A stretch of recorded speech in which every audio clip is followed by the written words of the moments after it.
Daud diurapi menjadi raja. Nah, pada suatu hari adik-adik, Bapak Samuel ini disuruh oleh Tuhan untuk pergi ke Bethlehem, ke tempat Bapak Isai, sambil membawa minyak untuk mengurapi. Adik-adik, Bapak Isai ini adalah seorang bapak-bapak tua. Tuh, kalau kalian lihat jenggotnya udah panjang, udah putih-putih semua. Bapak-bapak ya, Pak Isai. Nah, Pak Isai ini punya 8 orang anak. Anaknya siapa aja? Yang pertama, namanya Eliab. Yang kedua, namanya Abinadab. Yang ketiga, namanya Syama. Yang keempat, namanya Netanel. Yang kelima, namanya Radai. Yang keenam, namanya Ozem. Yang ketujuh, Elihu. Dan yang paling kecil, namanya Daud.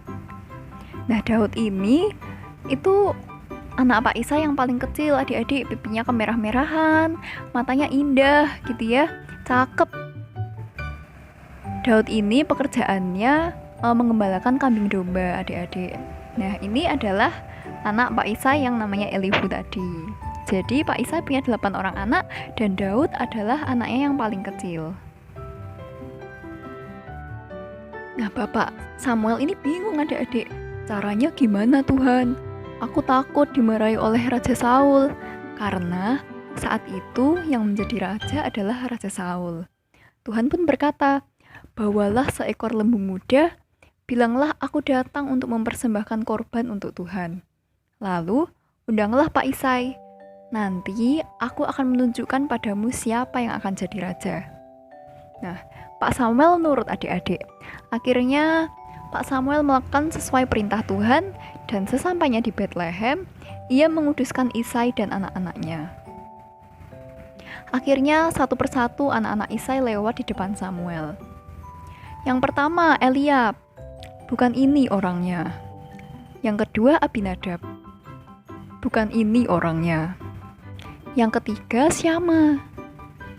Duh, juga bukan ini orangnya. Yang keempat, Netanel. Bukan ini, bukan yang ini orangnya. Yang kelima, ada Radai. Bukan ini orangnya. Yang keenam, ada Ozem. Aduh, bukan ini juga orangnya. Lalu yang ketujuh ada Elihu. Bukan ini juga orangnya. Loh, kok bukan semua, Pak? Bapak Samuel tanya kepada Pak Isai, "Pak Isai, ada anakmu yang lain gak ya? Apakah anakmu hanya cuman ini?" Nah, lalu Pak Isai ingat, adik-adik, "Oh iya, aku masih punya anak satu yang paling kecil, yang bungsu. Dia sedang mengembalakan kambing domba." Akhirnya adik-adik, Daud pun dipanggil ke rumah. Nah, adik-adik, saat Daud lewat di depan Pak Samuel, Tuhan berkata kepada Pak Samuel, "Inilah yang akan jadi raja, urapi dia." Pak Samuel pun akhirnya mengurapi Daud dengan minyak urapan dan juga mendoakannya.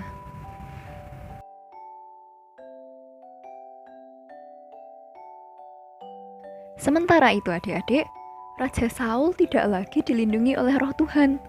Ia justru diganggu oleh roh-roh jahat. Nah, sehingga Raja Saul ini tuh sering merasa sedih, sering merasa muram.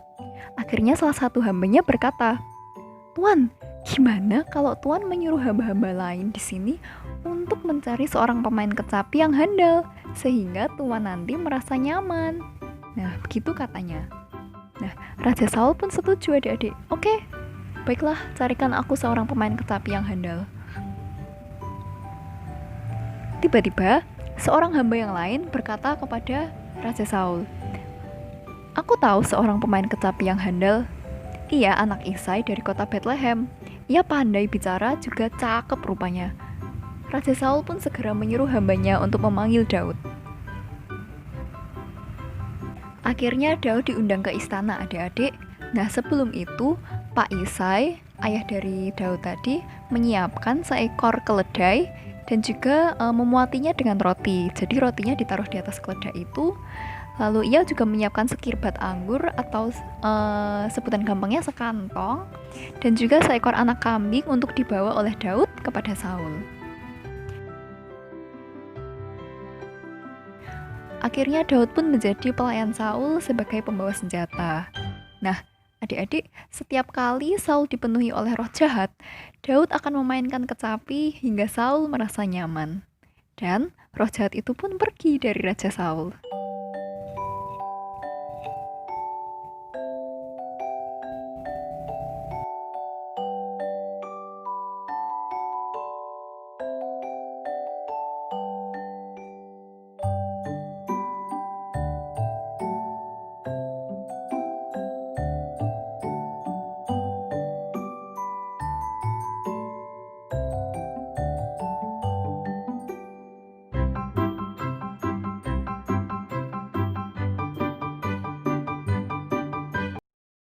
Halo adik-adik. Nah, dari firman Tuhan tadi, kita belajar untuk terus mendengarkan dan belajar taat pada setiap perkataan Tuhan ya. Nah, sekarang yuk kita berdoa. Tuhan Yesus, terima kasih Tuhan atas firman dan ibadah yang bisa kami lakukan pada hari ini.